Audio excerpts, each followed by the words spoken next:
নমস্কার বন্ধুরা, শিবানীজ রান্নাঘরে সবাইকে স্বাগত। আজ আমার রেসিপি এঁচোড়ের কাকলেট।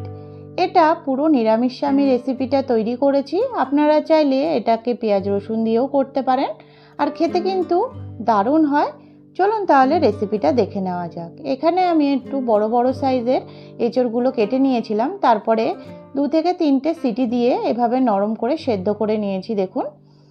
তারপরে হাতের সাহায্যে এভাবে এঁচোড়গুলোকে একটু ম্যাশ করে নিচ্ছি। আর এখানে নিয়েছি একটা বড় সাইজের আলু, এটাও আমি সেদ্ধ করে নিয়েছি দেখুন। আলুটাকেও একটু ভালোভাবে হাতের সাহায্যে আমি ম্যাশ করে নিচ্ছি দেখুন। দুটোই ভালো করে আমার ম্যাশ করে নেওয়া হয়ে গেল। এরপরে এখানে আমি দিয়ে দেবো 1 টিস্পুন মতন নুন। তারপরে এখানে দিয়ে দিচ্ছি 1 টিস্পুন মতন ধনের গুঁড়ো, 1 টিস্পুন দিচ্ছি চাট মশলার গুঁড়ো, 1 টিস্পুন দিচ্ছি আদা বাটা, আর এখানে 1 টিস্পুন দিচ্ছি জিরে বাটা। আপনারা চাইলে এখানে গুঁড়োটাও ব্যবহার করতে পারেন। আর এখানে 1 টিস্পুন দিচ্ছি লঙ্কার গুঁড়ো, আর এখানে দিচ্ছি 1 টিস্পুন মতন গরম মশলার গুঁড়ো, আর এখানে দিচ্ছি 1 টিস্পুন চিনি। মিষ্টিটা আপনাদের পছন্দ মতন দিয়ে নেবেন। আর এখানে দিচ্ছি 3টে কাঁচা লঙ্কা কুচি, আর এখানে দিচ্ছি কিছুটা পরিমাণ ধনেপাতা, আর দিচ্ছি এখানে 2 টেবিল চামচ মতন কর্নফ্লাওয়ার, আর সব শেষে দিয়ে দেবো এখানে 1 টেবিল চামচ মতন টমেটো সস। সসটা দিলে এর টেস্টটা কিন্তু দারুণ আসে। তারপরে সব কিছু একটু হাতের সাহায্যে এভাবে মেখে নিচ্ছি দেখুন। এটা দেখুন খুব সুন্দরভাবে আমার মেখে নেওয়া হয়ে গেল। এটা একটা সাইডে রেখে দেব। আর এইদিকে একটা কড়াই বসিয়ে দিলাম, তার মধ্যে 2 টেবিল চামচ মতন আমি রিফাইন অয়েল দিয়ে দিলাম। আর এখানে ফোড়নে দিচ্ছি 5 ফোড়ন। ফোড়নটা সুন্দর রেডি হয়ে গেছে। তারপরে যে মিশ্রণটা রেডি করে রেখেছিলাম এঁচোড় আর আলুটা দেখুন সেইটা দিয়ে দিলাম। এবার এই পুরটাকে আমি একটু কষিয়ে রেডি করে নেব দেখুন। এভাবে করে আমি একটু ছড়িয়ে ছড়িয়ে ভাজা ভাজা করে নেব, যাতে পুরটা একটু সুন্দর টেস্টি হয়।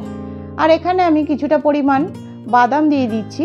বাদাম দিলে যে কোনো চপ বা কাকলেটের টেস্টটা বেড়ে যায় দেখুন। বাদামটা দিয়ে এভাবে একটু মিশ্রণটাকে একটু ভালোভাবে নাড়াচাড়া করে দিচ্ছি দেখুন। এখন কিন্তু মিশ্রণটা পুরোপুরি কমপ্লিট হয়ে এসছে, অনেকটা আঠালো হয়ে গেছে। এটা একটা সাইডে নামিয়ে রেখে দেব ঠান্ডা হওয়ার জন্য। এটা ঠান্ডা হতে থাক, আমি একটা ব্যাটার রেডি করে নিচ্ছি। এখানে দিচ্ছি 1 চামচ মতন ময়দা, আর দিচ্ছি 2 টেবিল চামচ মতন কর্নফ্লাওয়ার। তারপরে দিচ্ছি এখানে 1 টিস্পুন মতন নুন, আর দিচ্ছি 1 টিস্পুন মতন গোলমরিচের গুঁড়ো। তারপরে সামান্য একটু জল দিয়ে আমি একটা লিকুইড ব্যাটার রেডি করে রাখবো দেখুন। মিশ্রণটা কিন্তু আমার রেডি হয়ে গেছে। এটা আমি একটা সাইডে রেখে দেব। আর এইদিকে দেখুন যে এঁচোড়ের আমি পুরটা করে রেখেছিলাম, পুরটা পুরোপুরি ঠান্ডা হয়ে গেছে। তারপরে একটু এঁচোড়ের পুরটা নিয়ে আমি একটা শেপ দিয়ে নিচ্ছি দেখুন। আমি আমার পছন্দ মতন আমি শেপটা রেডি করছি কাকলেটের। আপনারা আপনাদের পছন্দ মতন শেপ দিয়ে নেবেন দেখুন। আমি আরেকটা করে দেখাচ্ছি। আপনারা এটা চাইলে চপের মতনও করতে পারেন গোল করে দেখুন। সব কাকলেটগুলোর শেপ দেওয়া হয়ে গেল। এবার আমি একটা সাইডে কিন্তু একটা ফ্রাই প্যান নিয়ে নিলাম, তার মধ্যে পরিমাণ মতন রিফাইন অয়েল গরম বসিয়ে দিয়েছি।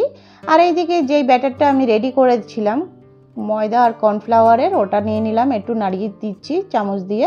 আর নিয়েছি ব্রেড ক্রাম্ব। আর দেখুন এইভাবে একটা কাকলেট নিয়ে আমি ওই ব্যাটারে ডিপ করে তারপরে আমি ব্রেড ক্রাম্বের ওপরে এভাবে একটু সেট করে নিচ্ছি দেখুন। আরেকটা আমরা করে নিচ্ছি দেখুন। এটা আপনারা দেখেই বুঝে যাবেন, ভীষণই সহজ। এভাবে করে আমি সব কাকলেটগুলো কিন্তু রেডি করে নিয়েছি দেখুন কতটা সহজ। আর এইদিকে কাকলেটগুলো কিন্তু পুরোপুরি রেডি করা হয়ে গেল। আর একটা সাইডে যে তেলটা বসিয়ে দিয়েছিলাম তেলটাও সুন্দর গরম হয়ে গেছে। এবার আমি কাকলেটগুলো দিয়ে দিচ্ছি দেখুন। এভাবে করে আমি হাই ফ্লেমেই কিন্তু এটা ভাজছি। 2 থেকে 3 মিনিট পর আমি এভাবে করে একটু উল্টে দিচ্ছি দেখুন। আমার রেসিপিগুলো যদি আপনাদের ভালো লেগে থাকে প্লিজ চ্যানেলটিকে সাবস্ক্রাইব করার অনুরোধ রইল। আর যারা সাবস্ক্রাইব করে রেখেছেন তাদেরকে অসংখ্য ধন্যবাদ দেখুন। এভাবে এপিট ওপিট করে আমি ভালো করে কিন্তু ভেজে নিয়েছি। তারপরে আমি এভাবে তুলে নিচ্ছি দেখুন। কাকলেটগুলো কিন্তু আমার পুরোপুরি রেডি হয়ে গেছে। দেখুন কতটা সুন্দর, কত সহজভাবে হয়ে যাচ্ছে।